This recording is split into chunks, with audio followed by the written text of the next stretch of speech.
This is my series on the most hated companies. I want to make it clear right in the beginning that I'm not taking a random company and trying to find every little thing that's wrong with them. I am taking a generally hated company and trying to find some reasons behind that hate. United Airlines has one of the worst reputations out there. USA Today placed them on their list of America's top 20 most hated companies, and I've seen them on many other lists as well. So today, I want to explore and explain where all that hatred comes from. United Airlines goes back to the 1930s, and like many others, what we have today is a result of a long history of mergers and acquisitions. In the beginning, they formed as a result of Boeing and 3 others combining their air businesses together to form a single, I guess you could say, united business. Notably, in 1961, they bought Capital Airlines, making them the largest airline in the country at the time. 6 years later, they became the first airline to surpass $1 billion in revenue. Then in 1985, when Pan Am was in trouble, they started buying all these major routes from them. That year, they bought all the ones going to Asia for $750 million. Then, in 1991, they continued when they bought 6 of their London routes for $400 million, and a part of their Latin American operations for $135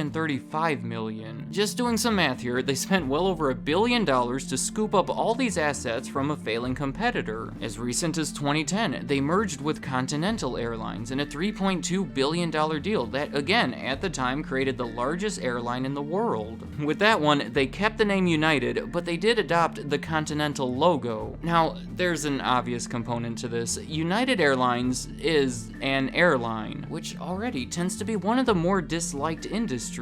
We can go through all the typical stand-up comedian type complaints about them. Waiting for flights, canceled flights, overbooked flights, the hassle and fees of checking bags, and the leg room, and the airline food, and the peanuts, and the list is endless. Some of that stuff may be worse or more frequent when it comes to United Airlines, but you see it everywhere. My simplest way to explain that, over the last couple of decades anyway, is a simple lack of competition. When there's fewer options for the customer to choose from, the companies don't have to work as hard to attract those customers. When it comes to airlines in the United States, before the 1970s, it used to be really non-competitive. But then the Airline Deregulation Act of 1978 allowed more competition. Moving ahead to the early 2000s, that competition was brought back down. The 9/11 attacks, a poor economy, combined with other factors, caused many of these airlines to decline and file for bankruptcy. United was actually one of them. They filed for bankruptcy in 2002, but they did come back from it. However, many others didn't and ended up being combined into other airlines. So after that, instead of a bunch of small companies, we had a few large ones. Not unlike the T-1000 from Terminator 2, the industry was split into pieces and then morphed back together. Today, something like 2/3 of the market is controlled by the top 4 companies, and United is one of those top 4. So consolidation has decreased competition, and that's the basic reason behind the generally poor service. But even among a disliked industry, United Airlines stands out as being exceptionally worse than the others. The ACSI, they survey customers to put together this ranking of how satisfied they are with different companies. They call it the Customer Satisfaction Index, and over the years, United Airlines has not performed well. Some years they're actually ranked at the very bottom, but consistently for over 20 years now, they've always scored lower than the benchmark of the industry, meaning United customers are generally not happy with them. So the question is still, why do they stand out in this negative way? I think a big reason for it is the employees over the years. Not to say they're bad people. I'm not trying to attack the 80 to 90,000 people working there each year, but they've had their own issues with the company. There's many ways that can translate to poor customer service and unhappy customers. The big one that stands out is in 1994, United Airlines became 55% owned by their employees. They were the largest company to ever do it, and it sounds good in theory. The main idea behind it was that they would be closer tied to the success of the company. Sort of a pride in ownership kind of thing. If you did your job well, that would reflect well on the company. Their value would increase and you would see a benefit from it. Well, the whole thing is actually thought to have been a complete disaster. It's commonly cited as one of the worst attempts at this. In order to receive that 55% ownership, the employees were asked to to give up a combined $4.8 billion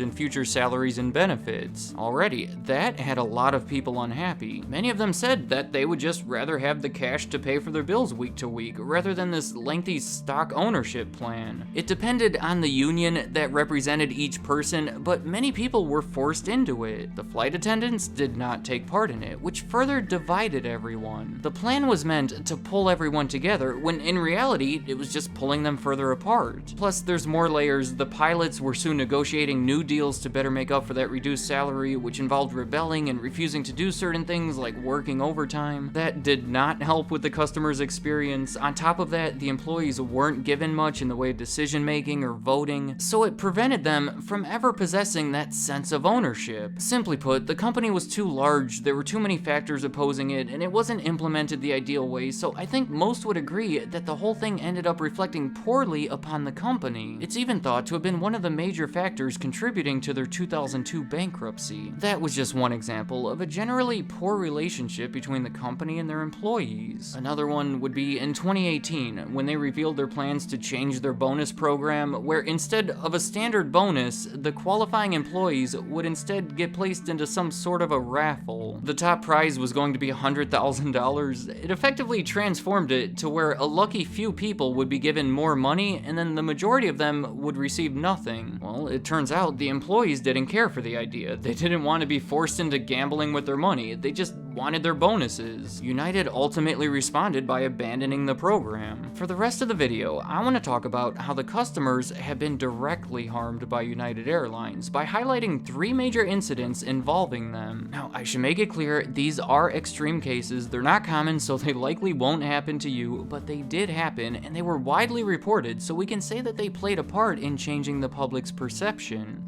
I don't like this one. Harming pets. As I understand it, in 2018, a woman was traveling on a United flight with her 2 kids and her 10-month-old puppy in a carrying case. A flight attendant argued and forced the woman to store the puppy in the overhead compartment, which already...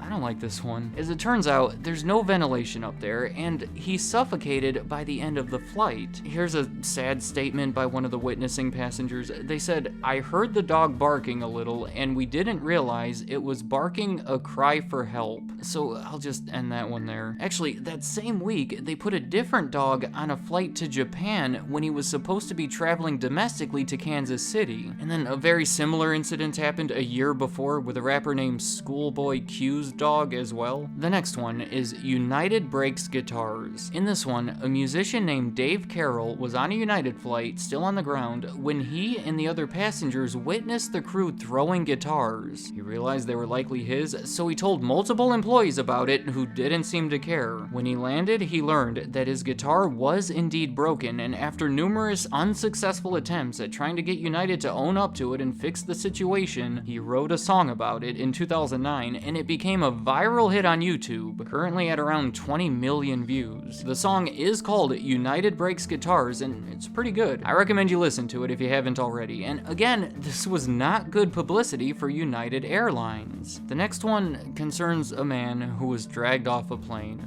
These are all bad. This may be the biggest one. The passengers had already boarded the plane when United said that they needed 4 employees to take the seats of the passengers because they needed to be transported to another flight where they'd be working. I don't think you can say that the flight was technically overbooked, but they did need to empty some seats, so they chose 4 passengers at random to leave the plane. One of them was a doctor named David Dow, who was actually on his way home to Kentucky, where he would start his shift at a hospital. When he was asked to leave the flight, he refused. It was important to him that he got to Kentucky in a timely manner because he had patients to see. After his refusal, he was involuntarily dragged off the plane by security officers. There is footage of this taken by the other passengers. Now, it's a little graphic, so I'll just show some stills here, but it was excessive. There was blood all over his face, and the other passengers were freaking out, and it was a bad scene. Then, to make things worse, soon after the incident, the CEO of United Airlines issued a very unsatisfying apology. He then sent an email to United employees that almost justified what happened, and in a way even insulted David Dow, calling him disruptive and belligerent, were the words he used. The CEO has responded to the backlash with a more appropriate apology, and it only took a few weeks for a settlement to be reached between the doctor and the airline. The amount hasn't been disclosed, but it's rumored that David Dow received millions of dollars for what happened. I don't think I have to point out that the whole thing was a public relations nightmare. To summarize, United Airlines is a large company in a market that lacks competition. Even within that market, over the past couple of decades, they've been especially disliked by their customers and to an extent, the people who work for them. The 3 incidents I described are more major publicized cases, but there are lesser versions of these happening all the time. Damaged luggage, pet issues, sort of overbooked flights. I think that's part of the reason that the public responds so strongly when we hear these stories. We can relate to them. Since many of us have experienced them in some capacity, it's good to see some attention drawn to the issue. So when you combine all of this, I think it helps explain why United Airlines is so hated. Let me know in the comments, how do you feel about United Airlines? Have you had any notably bad or good experiences with them? I wasn't trying to convince anyone that they should hate United Airlines. I didn't have any personal agenda, but maybe I did bring something to your attention, so I should ask, has this video changed your perception of them? I'd like to hear what you have to say.